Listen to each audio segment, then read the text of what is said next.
ദൈവനാമത്തിൽ ഏവർക്കും സ്നേഹവന്ദനം. ക്രിസ്തീയ വിശ്വാസ തെളിവുകൾ ഈ പഠന പരമ്പരയുടെ മൂന്നാമത്തെ അവതരണത്തിലാണ് നാം എത്തി നിൽക്കുന്നത്. ക്രിസ്തീയ വിശ്വാസം തെളിയിക്കപ്പെടുക. ഈ മൂന്നാമത്തെ അവതരണത്തിൽ പ്രവേശിക്കുമ്പോൾ കഴിഞ്ഞ ദിവസം നാം ചിന്തിച്ച സുപ്രധാനമായ ചില ചിന്തകളെ ഓർമ്മപ്പെടുത്താം. അപ്പോസ്തലനായ പൗലോസിനെ കുറിച്ച് നമ്മൾ കണ്ടു. സുവിശേഷത്തിൻ്റെ പ്രതിവാദത്തിനായി തൻ്റെ ജീവിതം മുഴുവൻ മാറ്റിവെച്ച ഒരു മനുഷ്യൻ. ആയിരക്കണക്കിന് വ്യക്തികൾ ഇപ്രകാരം ദൈവത്തെ സേവിച്ചവരാണ്. കാരണം അവർ ദൈവത്തെ ഒരു വിധത്തിൽ കണ്ടു, പരിശോധിച്ചു, തെളിവുകളിലൂടെ, ചോദ്യം ചെയ്യപ്പെടാൻ കഴിയാത്ത തെളിവുകളിലൂടെ തിരുവചനത്തിൽ വെളിപ്പെടുത്തിയിരിക്കുന്ന ദൈവത്തെയും ക്രിസ്തീയ മാർഗത്തെയും വ്യക്തമായി ബോധ്യപ്പെട്ടവർ. അവർ ജീവിതം മുഴുവൻ ദൈവത്തിന് വേണ്ടി മാറ്റിവെച്ചു. തൻ്റെ പുത്രനായ കർത്താവ് യേശുക്രിസ്തുവിലൂടെ ദൈവം ഭൂമുഖത്ത് നൽകിത്തന്ന തൻ്റെ മാർഗം, അതിനുവേണ്ടിയാണ് ആയിരക്കണക്കിന് ജീവിതങ്ങൾ ആ വഴിയിൽ സഞ്ചരിക്കുകയും അതിനെ പ്രതിരോധിച്ച് പ്രതിവാദം തീർക്കുകയും ചെയ്തത്. ക്രിസ്ത്യാനിത്വം വ്യക്തമായി ചരിത്ര വസ്തുതകളിൽ വേരൂന്നിയതാണ്. ഒരു തോന്നലോ ചിന്തയോ സ്വപ്നമോ കഥയോ അല്ല. ക്രിസ്തീയ മാർഗം ആഴമായി ചരിത്ര വസ്തുതകളിൽ വേരൂന്നിയതാണ്. അബ്രഹാമിൻ്റെയും ഇസ്ഹാക്കിൻ്റെയും യാക്കോബിൻ്റെ ദൈവമെന്ന് വെളിപ്പെടുത്തിയ ദൈവം, ലോകത്തെ മുഴുവൻ, ലോകത്തിലുള്ളതിനെല്ലാം സൃഷ്ടിച്ച ദൈവം മനുഷ്യവർഗത്തെ സ്നേഹിക്കുകയും മനുഷ്യൻ്റെ പാപത്തിൽ നിന്ന് അവനെ രക്ഷിക്കുവാൻ വഴി ഒരുക്കുകയും ചെയ്ത ദൈവം. ഈ ദൈവത്തെയാണ് തിരുവചനം വെളിപ്പെടുത്തുന്നത്. ബൈബിൾ പരിശോധനാ വിധേയമാക്കാവുന്ന ഒന്നാണ്.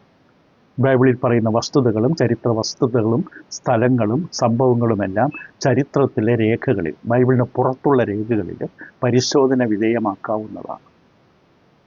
സത്യസന്ധമായി, പരമാർത്ഥമായി, ആത്മാർത്ഥമായി ദൈവത്തെ തേടുന്നൊരു മനുഷ്യൻ വ്യക്തമായി ബോധ്യപ്പെടും ദൈവമുണ്ട്, ദൈവം മനുഷ്യനുമായി ഇടപെടുന്നു എന്ന് കാണാൻ കഴിയും. പക്ഷെ അന്വേഷിക്കുന്ന വ്യക്തി ആത്മാർത്ഥതയും സത്യസന്ധതയും ഉള്ളവൻ. ഇതിൻ്റെ ഭാഷയിൽ പറഞ്ഞാൽ ദൈവത്തെ അന്വേഷിക്കുന്ന ബുദ്ധിമാനുണ്ടോ എന്ന് നോക്കുവാൻ ദൈവസ്വർഗത്തിൽ നിന്ന് നോക്കുന്നു.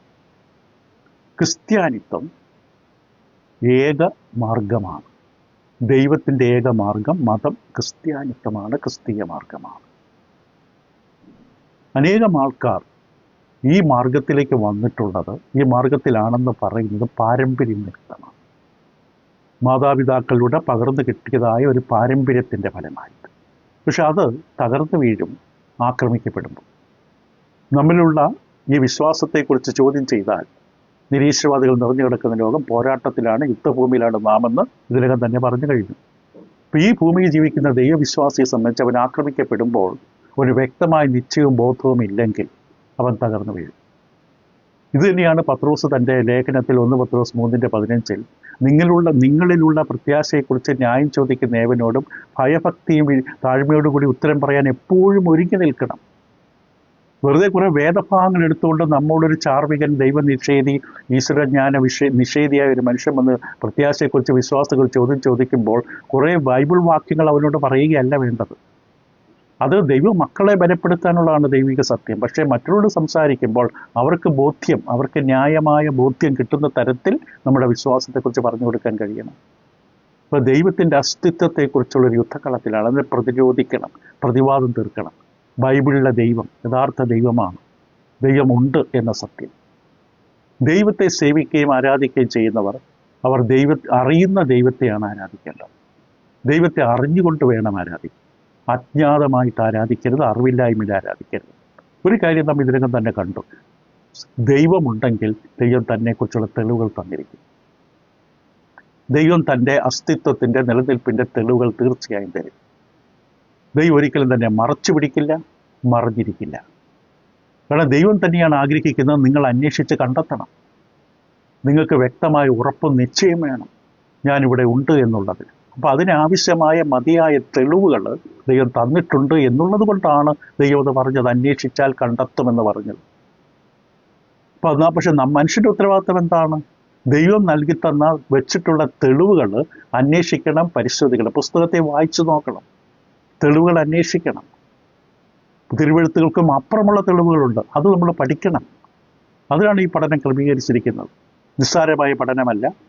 വളരെയധികം ശ്രദ്ധയോടുകൂടി ചിലപ്പോൾ 1 2 തവണ കേൾക്കേണ്ടി വരും. ഒരു കാര്യം സത്യമാണ്, ദൈവം ഉണ്ട് എന്നുള്ളത് അറിയാൻ കഴിയും. ദൈവത്തിൻ്റെ അസ്തിത്വം അറിയാൻ, അനുഭവിക്കാൻ കഴിയും. അത് ദൈവം ആഗ്രഹിക്കുന്നതാണ്.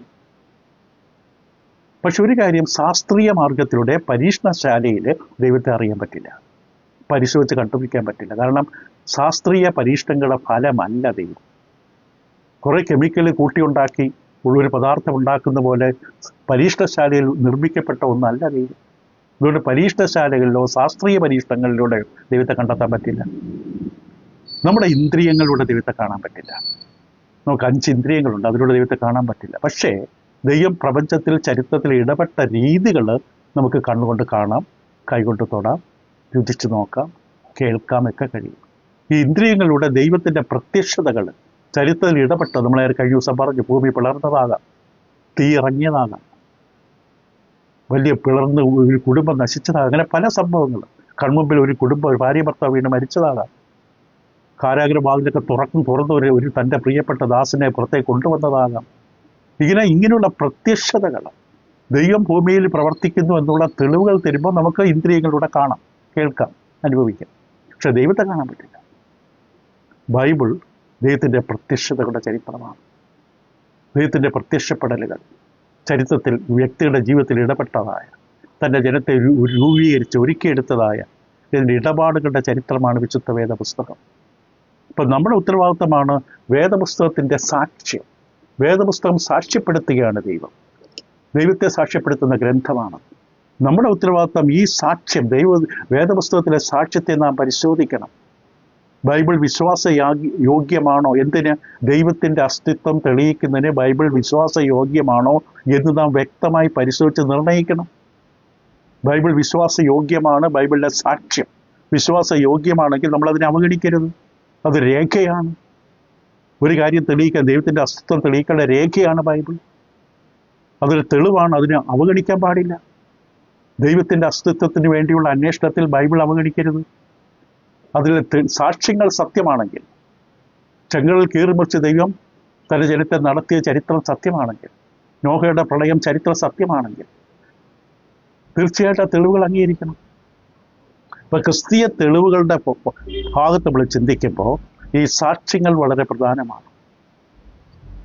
ദൈവത്തെ കേട്ടവരും ദൈവത്തെ കണ്ടവരും അനുഭവിച്ചവരും ദൈവത്തിൻ്റെ അത്ഭുതകരമായ പ്രവൃത്തികളിൽ പങ്കാളികളായി തീർന്നവരുടെ സാക്ഷ്യം. ഇന്ന് ദൈവമക്കളെ സംബന്ധിച്ച് ഈ സാക്ഷ്യങ്ങൾ ദൈവത്തെ അനുഭവിച്ചറിയാൻ വളരെ ആവശ്യമാണ്. ദൈവത്തെ വാസ്തവത്തിൽ അനുഭവിച്ചവരുടെ സാക്ഷ്യമാണ്. അവരുടെ വിശ്വാസം ആ അനുഭവങ്ങളിൽ അടിസ്ഥാനപ്പെട്ടു, ആ തെളിവുകളിൽ അടിസ്ഥാനപ്പെട്ടു.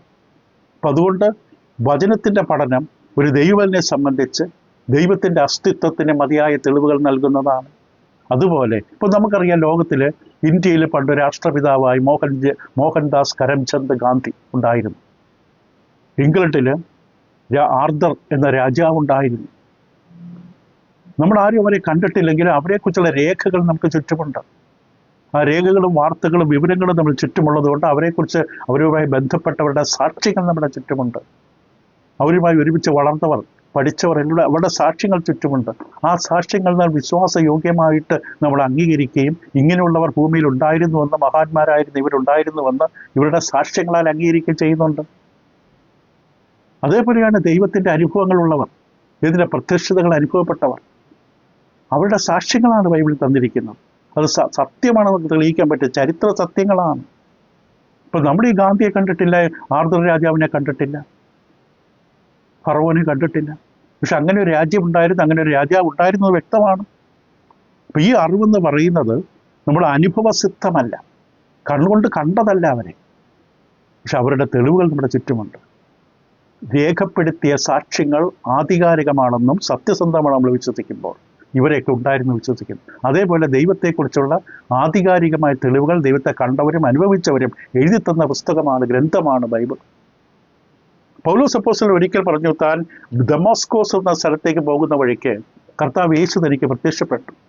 അപ്പോസ്തല പ്രവൃത്തികളുടെ പുസ്തകം 9-ാം അധ്യായത്തിൻ്റെ ആദ്യത്തെ 7 വാക്യങ്ങളിൽ നാം അത് രേഖപ്പെടുത്തിയിരിക്കുകയാണ്. പ്രവൃത്തിയുടെ പുസ്തകം 9-ാം 1 മുതൽ 7 വരെ. ശൗൽ കർത്താവിന്റെ ശിഷ്യന്മാരുടെ നേരെ ഭീഷണിയും കൊലയും നിശ്വസിച്ചുകൊണ്ട് മഹാപുരോഹിതന്റെ അടുക്കൽ ചെന്നു. ദമസ്കോസിലേക്ക് ഈ മാർഗ്ഗക്കാരായ വല്ല പുരുഷന്മാരെ സ്ത്രീകളെ കണ്ടാൽ അവിടെ പിടിച്ചുകെട്ടി യെരൂശലേമിൽ കൊണ്ടുവരാൻ തക്കവണ്ണം ഇവിടുത്തെ പള്ളികളോട് സിനഗോഗിൽ അവനോട് അധികാരപത്രം, ഇങ്ങനെ അധികാരപത്രവുമായിട്ട് ദമസ്കോസിലേക്കുള്ള യാത്രയിൽ വെച്ചാണ്. ദമസ്കോസിന് സമീപിച്ചപ്പോൾ പെട്ടെന്ന് ആകാശത്തിൽ വെളിച്ചവന്റെ ചുറ്റും മിന്നി അവൻ നിലത്ത് വീണു. ശൗലേ ശൗലേ, നീ എന്നെ ഉപദ്രവിക്കുന്ന എന്ത് എന്ന് തന്നോട് പറയുന്ന ഒരു ശബ്ദം കേട്ടു. നീ ആരാണ് കർത്താവ് എന്ന് അവൻ ചോദിച്ചതിന്, നീ ഉപദ്രവിക്കുന്ന യേശുവാകുന്നു ഞാൻ. നീ എഴുന്നേറ്റ് പട്ടണത്തിൽ ചെല്ലുക, നീ ചെയ്യേണ്ടത് അവിടെ വെച്ച് നിന്നോട് പറയുമെന്ന് അവൻ പറഞ്ഞു. അവനോട് പ്രയാണം ചെയ്ത പുരുഷന്മാർ ശബ്ദം കേട്ടുവെങ്കിലും ആരെയും കാണാതെ മരവിച്ചു നിന്നു. ശൗൽ നിലത്ത് നിന്ന് എഴുന്നേറ്റ് കണ്ണു തുറന്നാറേ ഒന്നും കണ്ടില്ല. അവർ അവനെ കൈക്ക് പിടിച്ച് ദമസ്കോസിൽ കൂട്ടിക്കൊണ്ടുപോയി. അവൻ 3 ദിവസം കണ്ണു കാണാതെ തിന്നുക കുടിക്കുക ചെയ്യാതെയും ഇരുന്നു. ഈ ഒരു അനുഭവം ഈ മനുഷ്യനെ കിട്ടി. ദൈവമക്കളെ, ക്രിസ്ത്യാനികളെ, വിശ്വാസികളെ കൊന്നു മുടിച്ച്, സ്ത്രീകളെ കുട്ടികളെയൊക്കെ കൊന്നു മുടിച്ചതായ ഒരു മനുഷ്യൻ. കാരണം ഈ ക്രിസ്തീയ മാർഗം തെറ്റാണെന്നുള്ള ഒരു ധാരണ, അബദ്ധധാരണയിൽ കുടുങ്ങിപ്പോയ മനുഷ്യൻ. അവനാണ് കർത്താവ് യേശു പ്രത്യക്ഷപ്പെട്ടത്. ശൗലേ ശൗലേ, നീ എന്നെ ഉപദ്രവിക്കുന്ന എന്താണ് യേശു ചോദിച്ചത്. അപ്പോൾ അവൻ്റെ ആ ഒരു അനുഭവത്തെ രേഖപ്പെടുത്തിയിരിക്കുകയാണ്. അവരുടെ ജീവിതത്തിൽ വലിയൊരു മാറ്റം വന്നു. അവൻ്റെ വ്യക്തിത്വത്തിലും സ്വഭാവത്തിലും. ക്രിസ്ത്യാനികളെ പീഡിപ്പിച്ചിരുന്നതായി മനുഷ്യൻ കർത്താവ് യേശുവിനെക്കുറിച്ച് പ്രസംഗിക്കുന്നവനായി, ശക്തമായി പ്രസംഗിക്കുന്ന ഒരാളായി മാറ്റപ്പെട്ടു. ആ വ്യക്തിയുടെ സാക്ഷ്യം ഇങ്ങനെയാണ്. തിമോത്തിയോസിന് എഴുതിയ 2-ാം ലേഖനം അതിൻ്റെ 1-ാം അധ്യായത്തിൻ്റെ 12-ാം വാക്യത്തിൽ ഇപ്രകാരം എഴുതിയിരിക്കുന്നു. 2 തിമോത്തിയോസ് 1:12 അത് നിമിത്തം തന്നെ ഞാൻ ഇതൊക്കെയും സഹിക്കുന്നു. തൊട്ടു പുറകിൽ എന്തു നിമിത്തം? ഇപ്പോൾ മരണം നീക്കുകയും സുവിശേഷം കൊണ്ട് ജീവനും അക്ഷതയും വെളിപ്പെടുത്തുകയും ചെയ്ത നമ്മുടെ കർത്താവ് യേശുക്രിസ്തുവിന്റെ പ്രത്യക്ഷതയാൽ വെളിപ്പെട്ടിരിക്കുന്നതും തൻ്റെ സ്വന്തം നിർണയത്തിനും കൃപയ്ക്കും ഒത്തവണ്ണമത്രേ. ആ സുവിശേഷത്തിൽ ഞാൻ പ്രസംഗി, അപ്പോസ്തലനും ഉപദേഷ്ടവുമായി നിയമിക്കപ്പെട്ടിരിക്കുന്നു. സുവിശേഷത്തിൻ്റെ പ്രാസംഗികനാണ്, അപ്പോസ്തലനാണ്, ഉപദേഷ്ടാവാണ്. ദൈവം എന്നെ നിയമിക്കുക. അത് നിമിത്തം തന്നെ ഞാൻ ഇതൊക്കെയും സഹിക്കുന്നു, എങ്കിലും ലജ്ജിക്കുന്നില്ല. ഞാൻ ആരെ വിശ്വസിച്ചിരിക്കുന്നു എന്നറിയുന്നു. അവൻ്റെ ഉപനിധി ആ ദിവസം വരെ സൂക്ഷിപ്പാൻ ശക്തനെന്ന് ഉറച്ചുമിരിക്കുന്നു. ഞാൻ ആരെ വിശ്വസിച്ചിരിക്കുന്നു എന്ന് എനിക്കറിയാം. വെറുതെ കണ്ണടച്ചിരുട്ടാക്കിയതല്ല. ഇത്രയും അറിവും വിദ്യാഭ്യാസവും ജ്ഞാനവുമുള്ള ഈ മനുഷ്യനെ നന്നായിട്ടറിയാം. ഇതുവരെ താൻ പോയിരുന്ന പാത തെറ്റായിരുന്നു. കർത്താവ് യേശുവിനെ അവൻ കണ്ടുമുട്ടി, അവൻ്റെ ജീവിതത്തിൽ രൂപാന്തരം വരുത്തി. അവൻ്റെ സാക്ഷ്യമാണ്. അവൻ്റെ സാക്ഷി അവൻ യഥാർത്ഥത്തിൻ്റെ അനുഭവ പരിചയത്തിൽ നിന്ന്, കർത്താവ് യേശുവിനെ ദമസ്കോസ് റോഡിൽ വെച്ച് കണ്ടുമുട്ടിയ അനുഭവത്തിൽ നിന്ന് അവൻ്റെ ജീവിതം മാറി. അവൻ ആരെയാണോ പീഡിപ്പിച്ച് ആ ജനത്തെ ശുശ്രൂഷിക്കുന്ന വ്യക്തിയായി മാറി. ഇത് നമുക്ക് വേണ്ടി എഴുതി തന്നിരിക്കുക, നമ്മുടെ പഠനത്തിനായി, അറിവിനായി. ദമസ്കോസ് റോഡിൽ വെച്ച് ഈ മനുഷ്യൻ ഒരാളെ കണ്ടുമുട്ടി. വലിയ തെളിവാണ്. ദൈവം കർത്താവ് യേശു ജീവനോടെ ഉണ്ടെന്ന് അവൻ മനസ്സിലായി. കല്ലറയിൽ ഒതുങ്ങിയില്ല. യേശു ഉയർത്തെഴുന്നേറ്റുള്ള തെളിവാണ് തന്നോട് സംസാരിച്ചത്, താൻ കണ്ടത്. മറ്റാരും കണ്ടില്ല. അപ്പോൾ അല്ലെങ്കിൽ വേറെ കാരണമില്ല. ഈ മനുഷ്യൻ്റെ, ദുഷ്ടനായ ഈ മനുഷ്യൻ്റെ അടുക്കൽ ആർക്കും പോയി സുവിശേഷം അറിയിക്കാൻ അടുക്കാൻ പറ്റില്ല. അനന്യാസിനെ കർത്താവ് വിളിക്കുമ്പോൾ തന്നെ അനന്യാസിന് പേടിയാണ് ശൗലിൻ്റെ പേര് കേട്ടപ്പോൾ. പക്ഷെ കർത്താവ് അയച്ച ഒറ്റ ധൈര്യത്തിലാണ് പോയത്. ഈ ശൗൽ എന്ന് പറഞ്ഞ മനുഷ്യരുടെ അടുക്കൽ ഒരു മനുഷ്യനെ എടുക്കാൻ പറ്റില്ല സുവിശേഷമായി. ഇവന് മാറ്റം വരണമെങ്കിൽ ദൈവം തന്നെ ഇടപെടണം. ദൈവം ഇടപെട്ടു, ജീവിതത്തിൽ മാറ്റം വന്നു. അവൻ കർത്താവ് യേശുവുമായിട്ട് ഈ ദമസ്കോസ് റോഡിൽ വെച്ച് അവൻ കണ്ടുമുട്ടി. അപ്പോൾ ഇങ്ങനെയുള്ള അനേകം മനുഷ്യരുടെ സാക്ഷ്യമാണ് ബൈബിളിൽ കൊടുത്തിരിക്കുന്നത്. അപ്പോൾ നമ്മൾ മനസ്സിലാക്കണം, ഒരു വിശ്വാസിയുടെ പ്രശ്നമല്ല ദൈവത്തിൻ്റെ അസ്തിത്വം തെളിയിക്കുക. അപ്പോൾ നമ്മൾ തെറ്റിദ്ധരിച്ചിരിക്കുന്നതാണ്. ഒരു ദൈവവിശ്വാസി ദൈവത്തെ അനുഭവിച്ച് സത്യസന്ധമാണെന്ന് വിശ്വസിക്കുകയും ഉറപ്പാക്കുകയും നിശ്ചയിക്കുകയും ചെയ്തുകൊണ്ട് അവൻ ദൈവവിശ്വാസിയായി. അവന് തെളിയിച്ചു കൊടുക്കേണ്ട കാര്യമില്ല. ദൈവത്തിൻ്റെ അസ്തിത്വം തെളിയിക്കേണ്ട ഉത്തരവാദിത്വം ഒരു വിശ്വാസിയുടേതല്ല. അവൻ ദൈവം നൽകി തന്നിരിക്കുന്ന തെളിവുകൾ അവൻ നന്നായി പരിശോധിച്ച് അവതിൻ്റെ ന്യായമായിട്ടും കാര്യകാരണസഹിതവും തൻ്റെ വിശ്വാസത്തെ ബലപ്പെടുത്തിയിരിക്കുന്നു. ഇതൊക്കെ ഞാൻ സഹിക്കുന്നു, അത് നിമിത്തം ഇതൊക്കെ സഹിക്കുന്നു. ഞാൻ ആരെ വിശ്വസിച്ചിരിക്കുന്നു എനിക്കറിയാം. എൻ്റെ തോന്നലിൽ അബദ്ധം പറ്റിയത് ഭ്രമമല്ല എന്ന് പറഞ്ഞാൽ ഓരോ വിശ്വാസിയും കാര്യകാരണ സഹിതം എന്തുകൊണ്ട് ഞാൻ കർത്താവിൽ വിശ്വസിക്കുന്നു, എന്തുകൊണ്ട് ബൈബിൾ വായിക്കുന്നു, എന്തുകൊണ്ട് ക്രിസ്തുവിലേക്ക് ഞാൻ വന്നിരിക്കുന്നു, എന്തുകൊണ്ട് കർത്താവിൻ്റെ സഭയെ ഞാൻ അംഗീകരിക്കുന്നു, അതിലായിരിക്കാൻ ഇഷ്ടപ്പെടുന്നു. കാര്യകാരണസഹിതം അവർക്ക് ബോധ്യമുണ്ട്. പക്ഷെ ഒരു നിരീശ്വരവാദി, ചാർവികൻ, അജ്ഞേയവാദി, ദൈവനിഷേധി, അവൻ്റെ ഉത്തരവാദിത്വമാണ് ദൈവമെല്ലാം തെളിയിക്കേണ്ടത്. ദൈവമക്കൾ വിശ്വാസികൾ പറയുന്ന തെളിവുകൾ കള്ളമാണ്, തെറ്റാണെന്ന് തെളിയിക്കേണ്ട ഉത്തരവാദിത്വം ഈ നിരീശ്വരവാദിയുടേതാണ്. അപ്പോൾ ഒരു നിരീശ്വരവാദി ഒരു മനുഷ്യർ ഉറപ്പോടെ പറയുകയാണ് ദൈവമില്ല. അപ്പോൾ അവൻ വ്യക്തമായി പറയണം, തെളിയിക്കണം. ദൈവവിശ്വാസി പറയുന്ന തെളിവുകൾ തെറ്റാണെന്ന് അവൻ തെളിയിക്കണം. അവൻ വ്യക്തമായി തെളിയിക്കണം. ദൈവമില്ല, ദൈവത്തിൻ്റെ അസ്തിത്വം വെറുതെയാണ്, മനുഷ്യജീവനക്ക് രൂപാന്തരം വരുത്തിയത് അവർ തോന്നലായിരുന്നു, മാനസിക പ്രശ്നമായിരുന്നു.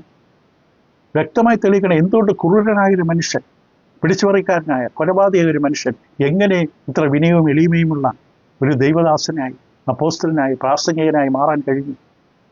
1-2 ദിവസം 1-2 മാസമൊക്കെ എങ്ങനെയെങ്കിലും അഭിനയിച്ചെന്ന് വരാം. ജീവിതകാലം മുഴുവൻ ഏത് കാരണത്തിന് വേണ്ടിയാണോ താൻ ജീവിച്ചത് അതിനുവേണ്ടി തലവെട്ടി മാറ്റപ്പെടുവാൻ പോലും തയ്യാറായ മനുഷ്യൻ.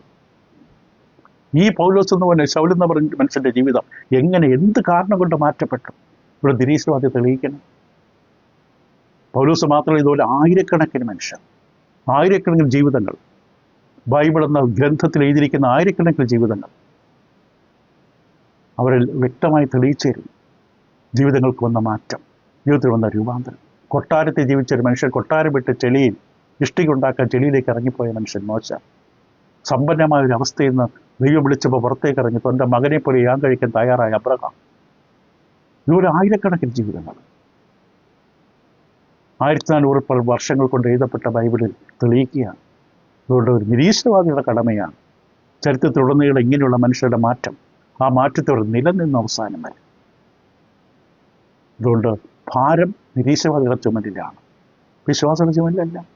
ദൈവമെല്ലാം തെളിയിക്കുക, അവർ തെളിയിക്കട്ടെ. പക്ഷെ അതിന് പ്രപഞ്ചം മുഴുവൻ സഞ്ചരിക്കാൻ കഴിവ് വേണം.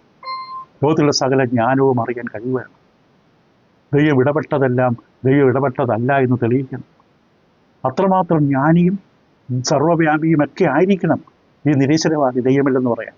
അല്ലെങ്കിൽ അവൻ പോകാൻ പറ്റാത്തൊരു സ്ഥലത്ത് ദൈവമുണ്ടെങ്കിലും മനുഷ്യർക്ക് പറയാൻ പറ്റില്ല ദൈവമില്ല. അപ്പോൾ ചില തെളിവുകൾ, വിശ്വാസി അവതരിപ്പിക്കുന്ന ചില തെളിവുകൾ, വാദങ്ങൾ, ഇതിൻ്റെ അസ്തിത്വത്തെ സഹായിക്കുന്ന ചില തെളിവുകൾ നമുക്ക് നോക്കാം, വാദങ്ങൾ നോക്കാം. അത് ദൈവത്തിൻ്റെ അസ്തിത്വത്തെ തെളിയിക്കാനുള്ളതിനേക്കാളുപരി ഈ പ്രപഞ്ചത്തെക്കാൾ, ഈ ഭൗതിക പ്രപഞ്ചത്തിനും അപ്പുറം ഒരു വലിയ ശക്തിയുണ്ട്, ഒരു ഉന്നത ശക്തിയുണ്ട് എന്നുള്ളത് ബോധ്യപ്പെടുത്തുന്ന തെളിവുകളാണ്.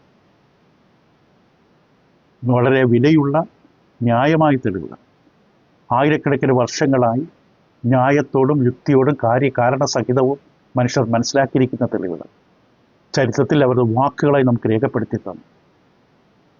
അതെല്ലാം അവസാനം പറയുന്ന ഒറ്റ ഉത്തരമേ ഉള്ളൂ, ഉപസംഹാരമേ ഉള്ളൂ. ആരംഭം മുതൽ ദൈവം തെളിയിക്കുന്നു, ഞാനിവിടെയുണ്ട്. ദൈവം ഉണ്ടെന്നുള്ളതിൻ്റെ അസ്തിത്വത്തിൻ്റെ തെളിവുകളാണ്. ഒരു വാദം അതിൽ തന്നെ പൂർണ്ണമല്ല, അത് മറ്റൊരു വാദത്തിലേക്ക് എത്തിക്കുന്നവരാ. ഒരു വാദം മാത്രം കൊണ്ടുവരുവാൻ വിശ്വാസത്തിൽ വരണമെന്നില്ല, മറ്റനേക വാദഗതികളുണ്ടാകും. പക്ഷെ ഇതിൻ്റെ എല്ലാം ആകത്തുക ഇത്രയേ ഉള്ളൂ, ദൈവമുണ്ട് എന്നുള്ള തെളിവ്. ഇതിൻ്റെ പിന്നിൽ ദൈവമല്ലാതെ മറ്റൊന്നും ഇല്ല എന്നുള്ള തെളിവ്. അവിടെ നിരീശ്വരവാദിയെ സംബന്ധിച്ച് അവന് ഇതിലെ ഈ വാദഗതികൾ, ഒരു വാദഗതിയെ തകർത്താൽ പോരാ, ഈ വാദഗതികളെ മുഴുവൻ തോൽപ്പിക്കണം, തകർക്കണം, ദൈവമില്ലെന്ന് തെളിയിക്കാം, ഇതിൻ്റെ അസ്തിത്വത്തെ നിഷേധിക്കാം. പക്ഷേ ഒരിക്കലും സാധിക്കില്ല. അങ്ങനെയുള്ളതാണ് ഈ വാദഗതികൾ. എന്തായാലും അവസാനം വരുന്ന ഉത്തരം ദൈവം എന്ന ഉത്തരം വരും. ദൈവം എന്ന വാക്കിങ്ങനെ ഉണ്ടായി. ഈ പഠനം പലതരത്തിൽ പല വിധത്തിൽ നമ്മൾ കടന്നു പോകും. ചില കാര്യങ്ങൾ വീണ്ടും വീണ്ടും ആവർത്തിക്കും. വളരെ വലിയൊരു പഠന പരമ്പരയാണ്. അത് അവസാനം വരെ ക്ഷമയോടെ പഠിക്കാനായിട്ട് ദൈവം കൃപ തരട്ടെ. ഇപ്പോൾ ഒന്നാമത്തെ വാദഗതി എന്ന് പറയുന്നത്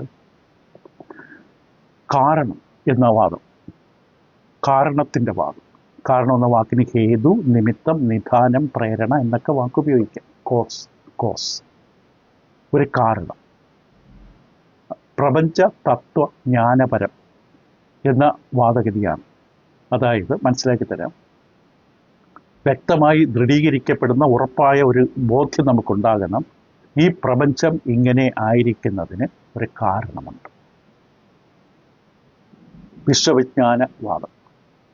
ഈ വിശ്വം, ഈ പ്രപഞ്ചം, ഈ ലോകം വെറും ഭൂമി മാത്രമല്ല, ഈ അഖിലാണ്ടം, എത്രയധികം റോക്കറ്റുകൾ സഞ്ചരിച്ചാലും എത്തിപ്പിടിക്കാൻ കഴിയാത്ത ബ്രഹ്മാണ്ഡമായ പ്രപഞ്ചം, അനവധി ഗ്രഹങ്ങളും അനവധി ആകാശഗംഗകളും അടങ്ങുന്ന വിസ്തൃതമായ വിശാലമായ പ്രപഞ്ചം. അതെല്ലാം അങ്ങനെ ഒരുക്കപ്പെട്ടത് ഭൂമിയെ വാസയോഗ്യമാക്കാനുള്ള സംവിധാനത്തിനാണ്. ഇതെല്ലാം എങ്ങനെ വന്നു? ആയിരക്കണക്കിന് വർഷങ്ങളായി എങ്ങനെ ഇപ്രകാരം നിലനിൽക്കുന്നു, ചലിച്ചുകൊണ്ടിരിക്കുന്നു? ഒരു കാരണം അതിൻ്റെ പിന്നിലുണ്ടാകണം, ഒരു കാരണമുണ്ടാകണം. എന്തെങ്കിലും ഒരു കാര്യം നിലനിൽക്കണമെങ്കിൽ അതിൻ്റെ പിന്നിൽ ഒരു കാരണമുണ്ടാകും. നമ്മൾ പറയാറുണ്ട്, തീയില്ലാതെ പുക ഉണ്ടാകില്ല. ഒരു കാരണമുണ്ടാകും. ആ കൂനയ്ക്കകത്തുനിന്ന് പുക ചെറുതായിട്ട് പൊങ്ങണമെങ്കിൽ എൻ്റെ ഉള്ളിൻ്റെ ഉള്ളിൽ ഒരു തീപ്പൊരി, ഒരു ചെറിയ തീ കാണും.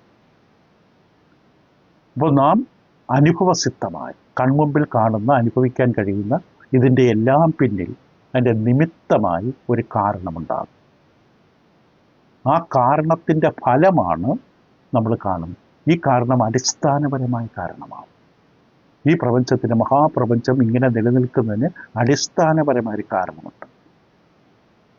ആ കാരണത്തെ ശരിക്കും നമ്മൾ പരിശോധിച്ചാൽ ആ കാരണത്തിൻ്റെ പ്രകൃതി ഒരു വ്യക്തിയാണ്. യോഹന്നാൻ സുവിശേഷത്തിൽ ലോഗോസ് എന്ന് വിളിക്കും. ഒരു വ്യക്തിയാണ് കാരണം. ദൈവവിശ്വാസികൾ പറയും ആ വ്യക്തി ദൈവമാണ്. എല്ലാത്തിൻ്റെ കാരണം ബൈബിൾ ആരംഭിക്കുന്നതിനെ അത് അവതരിപ്പിച്ചുകൊണ്ടാണ്. ആദിയിൽ ദൈവം ആകാശവും ഭൂമിയും സൃഷ്ടിച്ചു. ഈ കാണുന്ന ആകാശവും ഭൂമിയും, അതിലുറങ്ങുന്ന സൂര്യ ചന്ദ്ര നക്ഷത്ര സൗരയുധങ്ങൾ, ആകാശങ്ങൾ ഉൾപ്പെടെ ഈ ബ്രഹ്മാണ്ഡമായ പ്രപഞ്ചത്തിൽ ഒരു വ്യക്തി, ഒരു കാരണം, ദൈവമാണ് കാരണം. ഈ വാദഗതി വളരെ പഴക്കം ചെന്ന, ആധികാരികമായി ക്രമീകരിക്കപ്പെട്ട ദൈവവിശ്വാസത്തിലേക്ക് നയിക്കുന്ന വാദഗതിയാണ്. ഇതുതന്നെയാണ് അപ്പോസ്തലനായ പൗലോസ് റോമിലുള്ള വിശ്വാസികൾക്ക് എഴുതുമ്പോൾ റോമാലേഖനം 1-ാം അധ്യായം അതിൻ്റെ 20-ാം വാക്യത്തിൽ പ്രകാരം പറയുകയുണ്ടായി.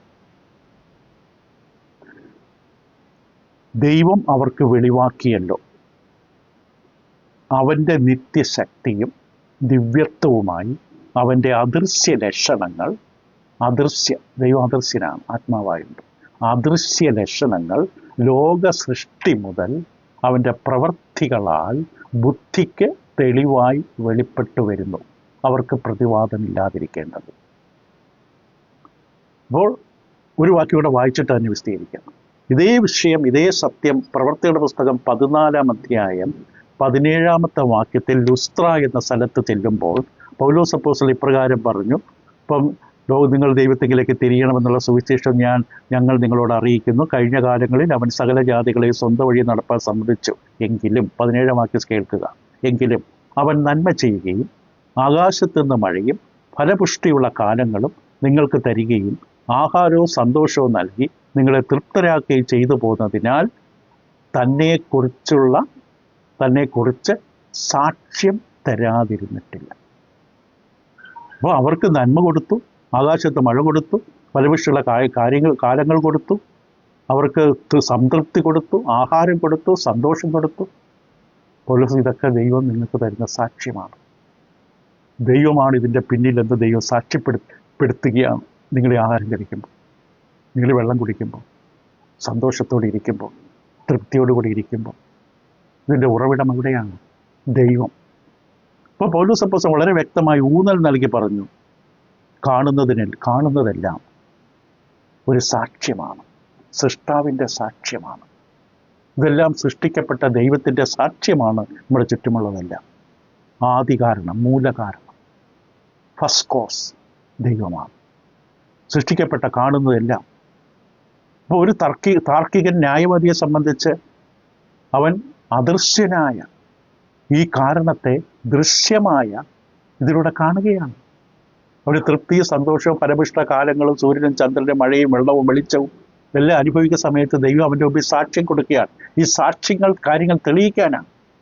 കോടതിയിൽ 2 സാക്ഷികൾ കൊണ്ടൊരു കാര്യം വിസ്തരിക്കപ്പെടും, സാക്ഷ്യം തെളിയിക്കപ്പെടും, കുറ്റം തെളിയിക്കപ്പെടും. എത്ര സാക്ഷ്യമാണ് നമുക്കുള്ളത്. ഓരോ ദിവസം നമ്മുടെ ശരീരം തന്നെ ഏറ്റവും വലിയ സാക്ഷ്യമാണ്. അതൊക്കെ നമ്മൾ വിശദമായി പഠിക്കും. ദൈവം ഞാൻ നിങ്ങൾക്ക് സാക്ഷ്യം തരാതിരുന്നിട്ടില്ല, നിങ്ങൾ എന്നെ കണ്ടെത്തിയില്ലെങ്കിൽ കുറ്റം നിങ്ങളുടെ തന്നെയാണ് ദൈവം പറയുകയാണ്. ഞാൻ തെളിവ് തരാഞ്ഞിട്ടല്ല. അപ്പോൾ നമുക്ക് തീർച്ചയായിട്ടും പറയാൻ സാധിക്കും, ദൈവത്തിൻ്റെ സൃഷ്ടിയിലൂടെ നമുക്ക് ദൈവത്തെ കാണാൻ അവസരം തരികയാണ്. കാണുക എന്ന് പറഞ്ഞാൽ ഒരു പ്രത്യേക ആശയത്തിൽ ഇത് കാണാൻ അവസരം തരികയാണ്. ദൈവം നമ്മൾ കാണിച്ചു തരികയാണ്. അപ്പോൾ സൃഷ്ടിയിലൂടെ ദൈവത്തെ കാണാൻ നമ്മളെ സഹായിക്കും. നമ്മുടെ ചുറ്റുമുള്ള സൃഷ്ടി, സംഗീതത്തിലും പറഞ്ഞു 19-ാം സംഗീതം 1-ാം വാക്യം, ആകാശത്തിൻ്റെ മഹത്വത്തെ വർണ്ണിക്കുന്നു, ആകാശവിധാനം എൻ്റെ കൈവല്യ പ്രസിദ്ധമാക്കുന്നു. ഇത് ദൈവത്തിൻ്റെ അസ്തിത്വത്തെക്കുറിച്ചുള്ള നേരിട്ടല്ലാത്ത ഒരു വാദഗതിയാണ്. ഇൻഡയറക്റ്റ്, നേരിട്ടല്ലാത്ത വാദഗതി. കാരണം സൃഷ്ടി എന്ന ഫലം, കാരണം കാരണവും ഫലവും അതൊരു നിയമമാണ്. ഒരു ഫലമുണ്ടെങ്കിൽ അതിൻ്റെ പിന്നെ കാരണമുണ്ട്, കാരണമില്ലാതെ ഫലമുണ്ടാകില്ല. ഇപ്പോൾ സൃഷ്ടി എന്ന ഫലമുണ്ടാകണമെങ്കിൽ അതൊരു ആദി കാരണമുണ്ട്, അതിന് മൂല കാരണമുണ്ട്. ഇപ്പോൾ സൃഷ്ടിയെ പരിശോധിക്കുമ്പോൾ, ചുറ്റുപാടും നോക്കുമ്പോൾ അതെങ്ങനെ ആരംഭിച്ചു, എങ്ങനെ ഉത്ഭവിച്ചു, എന്ത് കാരണം, എന്ത് നിമിത്തം, എന്ത് ഹേതു ഇതിൻ്റെ പിന്നിൽ എന്ന് കണ്ടെത്തുമ്പോൾ നമുക്കറിയാൻ പറ്റും. പൗലോസ് പറഞ്ഞ പോലെ അദൃശ്യനായ ദൈവം, വളരെ വ്യക്തമായിട്ട് പൗലോസ് പറഞ്ഞു, അദൃശ്യനായ ദൈവം. ആ വാക്കിലേക്ക് തിരിച്ചു വരാം. അവൻ്റെ അദൃശ്യ ലക്ഷണങ്ങൾ ലോക സൃഷ്ടി മുതൽ. ഇപ്പം ദൈവം അദൃശ്യനാണ്, ആ ദൈവത്തിൻ്റെ അദൃശ്യമായ ലക്ഷണങ്ങളാണ് ദൈവം കാണിച്ചത്. അപ്പോൾ അദൃശ്യനായ ദൈവത്തെ, അദൃശ്യമായതിനെ അഥവാ ദൈവത്തെ ദൃശ്യമായ ലോക സൃഷ്ടിയിലൂടെ കാണാൻ കഴിയുമെന്ന് ദൈവം പറയുകയാണ്. പൂർണ്ണമായിട്ടല്ല, ദൈവങ്ങളുടെ വ്യക്തിപരമായ ബന്ധത്തിലേക്ക് എത്തിക്കില്ല, പക്ഷെ ദൈവം ഉണ്ടെന്നുള്ള അടിസ്ഥാനം തരുന്നു. അതല്ലേ അടിസ്ഥാനം, ദൈവം ഉണ്ട്. ആ അടിസ്ഥാനം പണിതാൽ എവിടെയാണ് ദൈവം, ആരെന്നുള്ള ചോദ്യം വരും. അത് നമ്മളെ തിരുവെഴുത്തുകളിലേക്കും അനുഭവത്തിലേക്ക് നടത്തും. അപ്പം ഈ വാദഗതി ഇതൊരു ആദ്യപടി മാത്രമാണ്. കാരണം ദൈവിക കാരണമാണ് എല്ലാത്തിൻ്റെ പിന്നിലുള്ളതിൻ്റെ ആദ്യപടി മാത്രമാണ്. ഇത് നമ്മുടെ ഇന്ദ്രിയങ്ങളിലൂടെ നമുക്ക് മനസ്സിലാക്കാൻ പറ്റുന്നതാണ്. ഇന്ദ്രിയങ്ങളിലൂടെ ലോകത്തിൽ നമ്മൾ ദൈവത്തിൻ്റെ സാന്നിധ്യമുണ്ടെന്നുള്ള ചുറ്റുപാട് കണ്ണു തുറന്ന്, പക്ഷെ കണ്ണു തുറന്ന് ജീവിക്കണം. എല്ലാം നമ്മൾ കാണണം, അറിയണം. അപ്പോൾ ഒരു പ്രൈമൽ കോസ്, അതായത് മൂല കാരണമുണ്ട്, അല്ലാതെ ഇത് ഉണ്ടാകില്ല. മനോഹരമായ ക്രമീകരണമാണ് അന്തരീക്ഷത്തിൽ, പ്രപഞ്ചത്തിൽ, പ്രകൃതിയിൽ, കാലാവസ്ഥയിൽ. അതിനെ മനുഷ്യനാണ് തകർത്തത്. മനോഹരമായിട്ടാണ് ക്രമീകരിച്ച്, ആവിഷ്കാരം ഭംഗിയൊക്കെ വളരെ മനോഹരമാണ്. എങ്ങനെ മഴ പെയ്യുന്നത് മാത്രം പഠിച്ചാൽ മതി. എന്ത് മനോഹരമായി ക്രമീകരിക്കപ്പെട്ടിരിക്കുന്നു. പക്ഷെ ഇതൊന്നും ആ കാരണമായ വ്യക്തിയെ നമുക്ക് കാണിച്ചു തരുന്നില്ല. പക്ഷെ അങ്ങനെ ഒരു വ്യക്തി ഉണ്ട്, ഒരു ശക്തി ഉണ്ട്, അങ്ങനെ ആരോ ഉണ്ട് എന്ന് മാത്രമേ ബോധ്യപ്പെടുത്തുന്നുള്ളൂ. മറ്റ് വാദഗതികൾ ഇവിടെ ആവശ്യമാണ്. ഈ വാദഗതിക്ക് പിന്തുണയ്ക്കാൻ, ദൈവത്തെങ്കിലേക്ക് എത്താൻ, അത് മറക്കരുത്. അപ്പോൾ ഈ വാദഗതി, അതായത് ഹേതു എന്ന അവസ്ഥയുടെ ആ വാദഗതി വ്യക്തമായി നമ്മളെ ബോധ്യപ്പെടുത്തുന്നത് ഈ കാരണമായ വ്യക്തി എല്ലാം കാരണമാകാൻ, ഉണ്ടാകാൻ ശക്തനാകണം, എല്ലാം സൃഷ്ടിക്കാൻ മതിയായവനാകണം. അത്ര വലിയ ശക്തനായ, മതിയായ, പര്യാപ്തനായ ഒരു കാരണമായിരിക്കണമേ. ഇവിടെ ഒന്നുമില്ലായ്മയിൽ നിന്നൊന്നും ഉണ്ടാകില്ല. ഇപ്പം എന്തെങ്കിലും ഉണ്ടെങ്കിൽ ഇതിനകത്തിലെ നിലനിൽക്കുന്ന ഒന്നിനെ കൂടാതെ ഇല്ലാത്തത് ഒന്നും ഉണ്ടാകില്ല. ഉണ്ടാകണമെങ്കിൽ എന്തെങ്കിലും ഒരു കാരണം വേണം. ഒന്നുമില്ലാതെ ഒന്നും ഉണ്ടാകില്ല എന്നുള്ളതൊരു പ്രപഞ്ച സത്യമാണ്, പൊതുവെ അംഗീകരിക്കപ്പെട്ട ഒരു പ്രമാണമാണ്. ഒന്നുമില്ലാതെ ഒന്നും ഉണ്ടാകില്ല. എന്തെങ്കിലും ഇതുവരെ ഇല്ലാത്ത ഒന്ന് അവിടെ ഉണ്ടെങ്കിൽ അതിൻ്റെ പിന്നെ അങ്ങനെ ഉണ്ടാകാൻ ഒരു കാരണമാണ്, ഒരു കാരണം തീർച്ചയായിട്ടും ഉണ്ടാകും. അപ്പം ഈ ഒരു അടിസ്ഥാന തത്വം, അതായത് ഒന്നുമില്ലായ്മയിൽ നിന്നൊന്നും ഉണ്ടാകില്ല, കൂടുതൽ ആവർത്തിക്കുന്നില്ല, ഒന്നുമില്ലായ്മയിൽ നിന്നൊന്നും ഉണ്ടാകുകയില്ല, ഇതുവരെ ഇല്ലാത്തതൊന്നും അവിടെ ഉത്ഭവിക്കണമെങ്കിൽ അതിൻ്റെയൊക്കെ പിന്നെ ഒരു കാരണമുണ്ടാകും എന്നുള്ളത് വളരെ പ്രധാനമാണ്. ആ കാരണം എല്ലാം ഉണ്ടാക്കുവാൻ, ഉളവാക്കാൻ പര്യാപ്തമായ കാരണമായിരിക്കണം. കുറച്ച് കഴിയുമ്പോൾ ശക്തി ബലഹീനമായി പോകുന്ന ഒരാളല്ല, ഒരു കാരണമല്ല, എല്ലാം സൃഷ്ടിച്ച് പരിപാലിച്ച് നടത്താൻ കഴിയുന്ന ഒരു കാരണമായിരിക്കണം അത്. ഇത് കാരണം ഫലം എന്ന വാദഗതിയാണ്, കോസ് ആൻഡ് എഫക്റ്റ്. ഒരു ഫലം നമ്മൾ കണ്ടാൽ, ഒരു ശബ്ദം കേട്ടാൽ എന്തോ ഒരു കാരണമുണ്ട് അതിൻ്റെ പുറകിൽ. ഒരു തീ അവിടെ കത്തുന്നുണ്ടെങ്കിൽ ഒരു കാരണമുണ്ട്. ആ വ്യക്തി കരയുന്നുണ്ടെങ്കിൽ ഒരു കാരണമുണ്ട്. ഒരു വ്യക്തി ചിരിക്കുന്നുണ്ടെങ്കിൽ ഒരു കാരണമുണ്ട്. ഫലം തെളിയിക്കുന്നു, ഒരു കാരണമുണ്ട്. ഈ പ്രപഞ്ചം എന്ന വലിയ ഫലം, അതിനൊരു കാരണമുണ്ട്. ആ കാരണം മതിയായ കാരണമാണ്. ഇത്രയും മനോഹരമായ, വിശാലമായ, വിസ്തൃതമായ ഈ പ്രപഞ്ചത്തിൻ്റെ പിന്നിൽ മതിയായൊരു കാരണമുണ്ട്. ഈ സത്യത്തെ നമ്മൾ വിളിക്കുന്ന പേര് സ്വതസിദ്ധം. അതായത് പൊതുവെ അംഗീകരിക്കപ്പെട്ട പ്രമാണം. ഇത് തെളിയിക്കാൻ വേണ്ട ഇത് തെളിയിക്കാൻ വേറെ തെളിവ് വേണ്ട. ആക്സിയോമാറ്റിക്, സ്വതസിദ്ധമായ ഒരു വാദമാണ്. അതിന് വേറെ തെളിവ് വേണ്ട തെളിയിക്കാൻ. ഉദാഹരണത്തിന് വൃത്തം എന്നുള്ളത് വട്ടത്തിലുള്ളതാണ് വൃത്തം. അത് തെളിയിക്കേണ്ട കാര്യമില്ല. അത് തെളിയിച്ചതിൻ്റെ ഫലമായിട്ടല്ല ഈ വട്ടത്തിൽ കാണുന്നത് വൃത്തമെന്ന് നമ്മൾ പറയുന്നത്. രണ്ട് ബിന്ദുക്കൾ തമ്മിലുള്ള ഏറ്റവും അടുത്ത ദൂരം അത് നേർരേഖയാണെന്നുള്ളത് ലാബറട്ടറിയിൽ തെളിയിക്കേണ്ട കാര്യമില്ല. അതിൽ തന്നെ സത്യമായ വസ്തുതയാണ്. അത് സ്പഷ്ടവും വ്യക്തവുമാണ്. അതേപോലെ ഒരു വസ്തുതയാണ് ശൂന്യതയിൽ നിന്ന്, ഒന്നുമില്ലായ്മയിൽ നിന്ന് ഒന്നുണ്ടായില്ല. എല്ലാം ഉണ്ടാകാൻ ഒരു കാരണം വേണം. എബ്രായ ലേഖനം 3-ാം അധ്യായം ബൈബിളിൽ ഒരു വാക്യമാണ് ഉപയോഗിക്കുന്നതെങ്കിലും അതൊരു സാമാന്യ തത്വമാണ്. എബ്രായ ലേഖനം 3-ാം അധ്യായത്തിൽ അവിടെ ഇപ്രകാരം പറയുന്നുണ്ട്. എബ്രായ ലേഖനം 3-ാം അധ്യായം 4-ാം വാക്യം, ഏത് ഭവനവും ചമപ്പാൻ ഒരാൾ വേണം, സകലവും ചമച്ചവൻ ദൈവം തന്നെ. ഒരു കാരണം വേണം. ആ കാരണം മതിയായ കാരണമാണ്, പര്യാപ്തമായ കാരണമായിരുന്നു. അത് അതിൽ തന്നെ അടങ്ങുന്നൊരു സത്യമാണ്. അത് തെളിയിക്കേണ്ട കാര്യമില്ല. ഈ മനോഹരമായ പ്രകൃതി, നമ്മളിങ്ങനെ ഒഴിവുകാലങ്ങളിലൊക്കെ പല മനോഹരമായ പ്രകൃതി ഭംഗി, ഇത്ര ശപിക്കപ്പെട്ട ഭൂമിയാണെങ്കിലും നമ്മൾ ആസ്വദിക്കാൻ കടന്നു പോകും. അത് കാണുമ്പോൾ ആദ്യം ഓർക്കേണ്ടത് ഇതിൻ്റെ പിന്നിൽ ആരായിരുന്നു? ഈ മനോഹര പുഴയും താഴ്വരകളും കാടും മേഘങ്ങളും സൂര്യാസ്തമയം സൂര്യോദയം, ആ പക്ഷികളുടെ കിളിനാദങ്ങൾ, കളകള ശബ്ദങ്ങൾ, വെള്ളത്തിൻ്റെ മുഴക്കം, ഇതൊക്കെ ആരാ ക്രമീകരിച്ചത്? ഇത്ര മനോഹരമായിട്ട് ക്രമീകരിച്ചു. വെള്ളത്തിലൊഴുകാൻ തിട്ടകൾ വരെ ക്രമീകരിച്ചെന്ന് പറയുന്ന പോലെ. അപ്പോൾ ഒരു കാരണമുണ്ട് അതിൻ്റെ പുറകിൽ. ആ കാരണമുണ്ടെന്ന് തെളിയിക്കാൻ പ്രത്യേകിച്ച് തെളിവൊന്നും വേണ്ട, കൺമുമ്പിൽ കാണുകയാണെന്ന്. അപ്പോൾ വളരെ വ്യക്തമായി കാണാൻ സാധിക്കുന്നു, ഒന്നുമില്ലാതെ ഒന്നുമുണ്ട്. ഇത് നമുക്ക് വിശദമായിട്ട് കൂടുതലായിട്ട് അടുത്ത പഠനത്തിൽ, അവതരണത്തിൽ നമ്മൾ ചിന്തിക്കുന്നതാണ്. ഒരു പരിധിക്കപ്പുറം നമുക്കിത് കേൾക്കാൻ പറ്റില്ല. ഇത് നമ്മൾ സാധാരണ കേൾക്കുന്ന പോലെ രസകരമായ കണ്ണരസമാകുവാനുള്ള ഒരു ഉപദേശമൊന്നുമല്ല. ഇത് അടിസ്ഥാനമാണ്. ആ അടിസ്ഥാനം പണിയുമ്പോൾ കുറച്ച് കൂടുതൽ സമയമെടുക്കുന്നത്. മുഴുവൻ താങ്ങി നിർത്തുന്നത് ഈ അടിസ്ഥാനമാണ്.